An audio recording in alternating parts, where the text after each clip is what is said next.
people are going to look around. And they're going to look at the United States, and they're going to say, you guys have always been the leaders. You've always sold yourselves as the leaders in the city on a hill. What the hell happened? For decades now, there's been a deliberate and successful effort to confuse the American public about the reality of climate change. Which brings us to Inside Climate News series, Exxon, the Road Not Taken.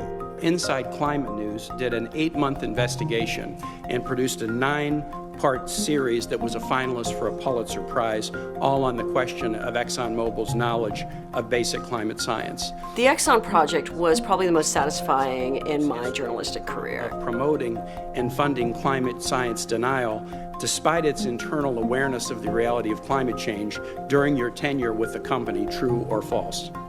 Senator, since I'm no longer with ExxonMobil, I'm in no position to speak on their behalf. The question would have to be put to them. We're going to have a very difficult moment explaining why it was that we allowed our vaunted American democracy to sell itself to the fossil fuel industry and fail to act for 30 years.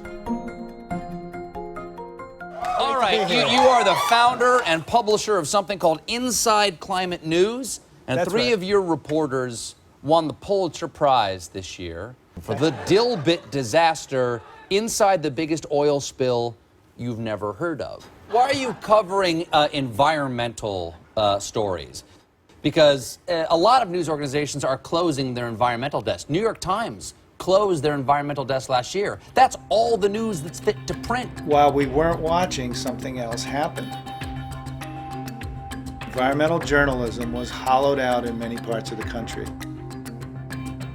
In a digital world where advertisers are more interested in eyeballs than they are in the content, some of the easiest stories to walk away from are those involving the environment because it is complicated and they're not getting the resources they need. You're going to have locked it in by then. These are on the high end. I think that if you got to 2 degrees by 2080, We've filled a critical gap in environmental journalism. you gained almost a degree. The climate issue is not being covered properly, and we thought we had a contribution to make. Actual observed temperature. I started Inside Climate News 10 years ago with Stacey Feldman. If the bandwidth to do something like that, it's worth exploring. Is there anything else on the agenda for this week? Also go in the opposite direction. We now have 15 people working here, which I think makes us the largest environmental newsroom in the country. Really very interesting things to go down that people are not writing about, that are very... And in the coming years, we're going to be working with local media all across the country to establish a national environment reporting network. Hi Stacey, this is Sabrina Shankman from Inside Climate News. One of the things that excited me when I came to Inside Climate News was that I was going to be working with so many incredible women. And that's really, really rare and feels very empowering, I think. How has climate change affected this area? One of the biggest things that you're seeing here is longer summers, what we're in right now. This is an area that the sea ice typically thawed during the summer, but we are given the freedom to really indulge in the act of reporting. Nothing is different than when I was at the New York Times or anywhere else, except I have time, and that's a real luxury at the rest of mainstream media now. We have a great team, and they work with integrity and dedication and fairness.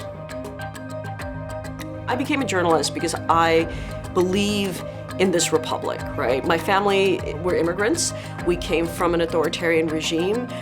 We came to this country because my father didn't want to be in a country where people were told what to think. I use ICN's work to identify new issues, learn about what investigative reporting has revealed, and then to be able to put that either into questioning of witnesses or conversations with colleagues. It is useful in virtually every way that I operate as a senator. Inside Climate News is a nonprofit news organization, part of a larger trend that is changing the face of modern American journalism. Absolutely true to its mission of being nonpartisan.